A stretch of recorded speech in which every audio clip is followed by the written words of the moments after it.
નમસ્કાર મિત્રો, જય શનિદેવ. મકર રાશિના જાતકો, આજનો આ વિડીયો તમારા માટે ખૂબ જ ખાસ છે. જો તમે મકર રાશિના છો તો આવનારું આ અઠવાડિયું તમારા જીવનમાં એવા બદલાવ લઈને આવી શકે છે જેની તમે કદાચ લાંબા સમયથી રાહ જોઈ રહ્યા હતા.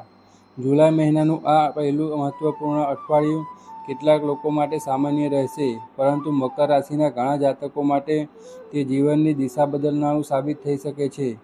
ગ્રહોની વર્તમાન સ્થિતિ એવી સંભાવના દર્શાવે છે કે અટકેલા કામોમાં ગતિ આવશે અને કેટલીક એવી ઘટનાઓ બનશે જે તમને આશ્ચર્યચકિત કરી દેશે.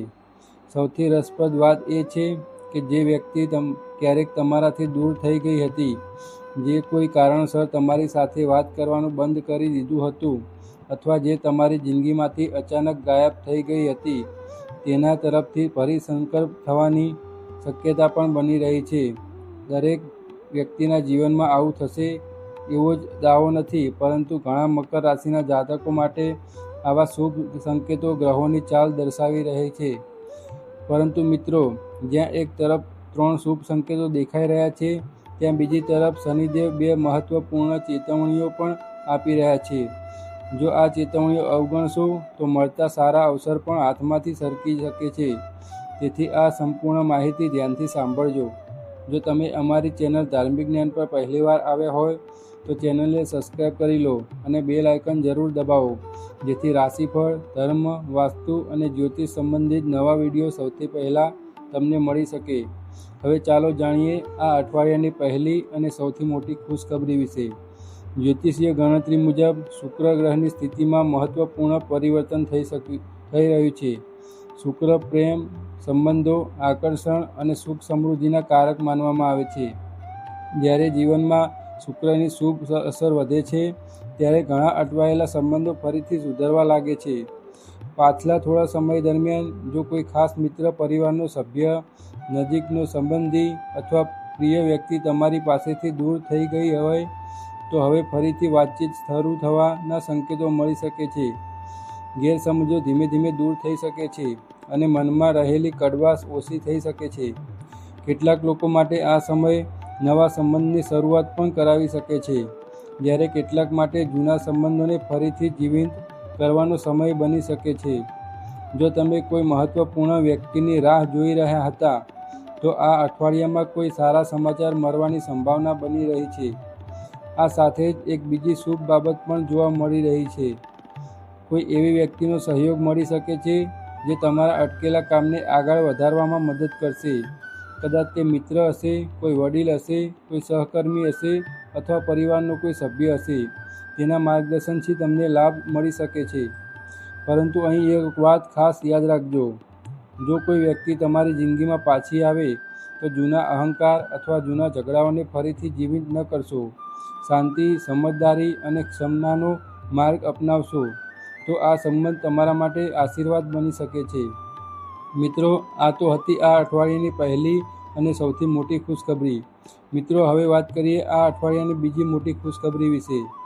મકર રાશિના સ્વામી શનિદેવ હાલમાં એવી સ્થિતિમાં છે જે તમને અંદરથી મજબૂત બનાવવાનો પ્રયત્ન કરશે. છેલ્લા કેટલાક સમયથી જો તમને એવું લાગતું હતું કે મહેનત કરવા છતાં યોગ્ય પરિણામ મળતું નથી, આત્મવિશ્વાસ ઘટી ગયો છે અથવા કોઈ પણ નિર્ણય લેવામાં અવરોધ આવવાનો હતો, તો હવે ધીમે ધીમે પરિસ્થિતિમાં બદલાતી જોવા મળશે.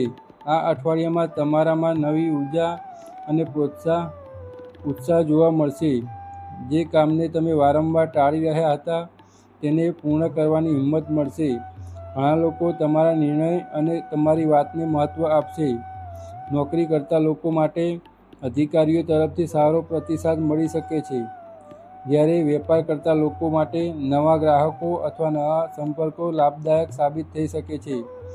જો તમે કોઈ નવી યોજના પર કામ શરૂ કરવા માંગતા હો, તો આ સમય યોગ્ય આયોજન સાથે આગળ વધવાનો છે.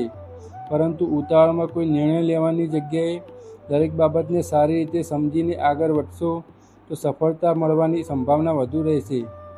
પરંતુ મિત્રો, શનિદેવ એક વાતની યાદ અપાવે છે. આત્મવિશ્વાસ અને અહંકાર વચ્ચે ખૂબ જ પાતળી રેખા હોય છે. જો સફળતા મળવા લાગે તો કોઈને નાનું સમજવાની ભૂલ ન કરશો. ખાસ કરીને નાના ભાઈ બહેન, નજીકના સંબંધીઓ અથવા તમારી સાથે કામ કરતા લોકો સાથે પ્રેમથી વર્તજો. તમારા એક કઠોર શબ્દથી સંબંધોમાં અંતર આવી શકે છે.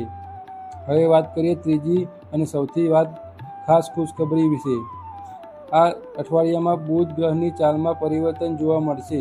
જ્યોતિષમાં બુધને બુદ્ધિ, વાણી, વ્યવસાય અને નિર્ણય શક્તિનો કારક માનવામાં આવે છે. શરૂઆતમાં તેની અસર થોડી ગૂંચવણભરી ઊભી કરી શકે છે, પરંતુ પછી ધીમે ધીમે ઘણા અટવાયેલા કામોમાં પ્રગતિ થવાની શક્યતા દેખાઈ રહી છે. જે લોકો લાંબા સમયથી કોઈ મહત્વપૂર્ણ કાર્ય પૂર્ણ કરવાની રાહ જોઈ રહ્યા છે, તેમને સારા સમાચાર મળી શકે છે. જો કોઈ સરકારી કામ અટક્યું હોય, કોઈ દસ્તાવેજોમાં વિલંબ થઈ હોય અથવા કોઈ અરજીનું પરિણામ આવવાનું બાકી હોય, તો તેમાં ગતિ આવી શકે છે. વેપાર કરતા લોકો માટે પણ આ સમય નવા વિચારો અને નવી તક લઈને આવી શકે છે. યોગ્ય નિર્ણય અને સમજદારીથી કામ કરશો તો લાભ મળવાની સંભાવના વધી શકે છે. સૌથી મહત્ત્વની વાત એ છે કે તમારા વિરોધીઓ તમારા કામમાં અડચણ ઊભી કરનારા લોકોની અસર ધીમે ધીમે ઓછી થતી જોવા મળી શકે છે. સત્ય અને ધીરજ સાથે આગળ વધશો તો સમય તમારી તરફેણમાં કામ કરી શકે છે. જો કોઈ કોર્ટ કચેરીના પ્રશ્નો, જૂના વિવાદ અથવા લાંબા સમયથી ચાલતી ચિંતા હોય, તો તેમાં પણ ધીમે ધીમે રાહત મળવાના સંકેતો જોવા મળી રહ્યા છે. સ્વાસ્થ્યની દૃષ્ટિએ પણ જો છેલ્લા કેટલાક દિવસોથી થાક અથવા નબળાઈ અનુભવતા હો, તો આ અઠવાડિયામાં સુધારો અનુભવાઈ શકે છે. પરંતુ યાદ રાખજો, ગ્રહો માત્ર તક આપે છે. તે તકનો યોગ્ય ઉપયોગ કરવો કે નહીં, તે આપણા કર્મ, સમજદારી અને નિર્ણય પર આધાર રાખે છે. મિત્રો, અત્યાર સુધી આપણે આ અઠવાડિયાની 3 શુભ સંભાવનાઓ વિશે વાત કરી, પરંતુ હવે સમય છે તે 2 મહત્વપૂર્ણ ચેતવણીઓનો સમજવાનો, જે શનિદેવના સંકેત તરીકે જોવામાં આવી શકે છે. જ્યોતિષશાસ્ત્ર આપણને ડરાવવા માટે નથી, પરંતુ યોગ્ય સમયે સાવધાન કરવા માટે છે. જો સમયસર સાવચેતી રાખવામાં આવે તો ઘણી મુશ્કેલીઓમાંથી બચી શકાય છે. ચાલો જાણીએ પહેલી ચેતવણી. આ અઠવાડિયામાં પૈસા સંબંધિત કોઈપણ નિર્ણય ખૂબ જ સમજી વિચારીને લેજો. જો કોઈ વ્યક્તિ તમને ખૂબ મોટા નફાની લાલચ આપે, કોઈ નવી સ્કીમમાં તરત જ રોકાણ કરવા કહે અથવા ઉતાવળમાં પૈસા લગાવવાનું કહે, તો પહેલાં સંપૂર્ણ તપાસ કર્યા વગર કોઈ નિર્ણય ન લેશો. ક્યારેક લાલચ માણસની સમજ પર પડદો પાડી દે છે. બહારથી ચમકતી દરેક વસ્તુ સોનું નથી હોતી. તેથી કોઈપણ રોકાણ કરતાં પહેલાં પરિવારના અનુભવી વ્યક્તિ અથવા યોગ્ય સલાહકારની સલાહ જરૂર લો. બીજી મહત્વપૂર્ણ વાત તમારી વાણી સાથે જોડાયેલી છે. આ અઠવાડિયામાં તમારા શબ્દોની અસર સામાન્ય કરતાં વધુ રહેશે. તમારા મીઠા શબ્દો કોઈના દિલમાં સ્થાન બનાવી શકે છે, જ્યારે કઠોર શબ્દો વર્ષોના જૂના સંબંધોમાં પણ અંતર પેદા કરી શકે છે. ખાસ કરીને પરિવારના સભ્યો, જીવનસાથી, માતા-પિતા, ભાઈ-બહેન અથવા જીવનના નજીકના મિત્ર સાથે વાત કરતી વખતે ગુસ્સા પર નિયંત્રણ રાખજો. ઘણી વખત આપણે ગુસ્સામાં એવી વાત કહી દઈએ છીએ જે પછી હજારો માફી માગ્યા પછી પણ ભૂલાતી નથી. મિત્રો, ઘરમાં સુખ શાંતિ જાળવવી એ પણ એક મોટું પૂર્ણ છે. જ્યાં પ્રેમ અને સમજણ હોય છે, ત્યાં ભગવાનની કૃપા પણ ટકી રહે છે. હવે વાત કરીએ બીજી અને અંતિમ ચેતવણીની. આ અઠવાડિયામાં તમારા સ્વભાવમાં જીદ અને ઉતાવળ વધે એવી શક્યતા છે. જો તમે દરેક વાતમાં મારી જ વાત સાચી છે એવો આગ્રહ રાખશો તો સંબંધોમાં તણાવ ઊભો થઈ શકે છે. જો તમે પરિણીત છો તો જીવનસાથીની લાગણીઓને સમજવાનો પ્રયત્ન કરજો. માત્ર પોતાની ઈચ્છા પ્રમાણે બધું ચાલે એવી અપેક્ષા રાખશો નહીં. એકબીજાને સમય આપશો, વાતચીત કરશો અને વિશ્વાસ જાળવી રાખશો તો સંબંધ વધુ મજબૂત બનશે. જે લોકો પ્રેમ સંબંધમાં છે તેમને પણ નાની નાની બાબતોને લઈને ગેરસમજ ઊભી ન થવા દેવી. શંકા અને અહંકાર ઘણી વખત સારા સંબંધોને પણ તોડી નાખે છે. જો તમારા સંતાન હોય તો તેના પર વધુ દબાણ ન કરશો. તેમની વાત સાંભળો, તેમને સમજવાનો પ્રયત્ન કરો અને મિત્રની જેમ માર્ગદર્શન આપો. દરેક બાળકની ક્ષમતા અલગ હોય છે. પ્રેમથી સમજાવશો તો પરિણામ પણ વધુ સારું મળશે. આ અઠવાડિયામાં ધીરજ, શાંતિ અને સમજદારી તમારા સૌથી મોટા શસ્ત્ર બનવાના છે. ગુસ્સા કરતાં શાંત મનથી લેવામાં આવેલો નિર્ણય તમને વધુ લાભ અપાવશે. તો મિત્રો, આ હતી 2 મહત્વપૂર્ણ ચેતવણીઓ.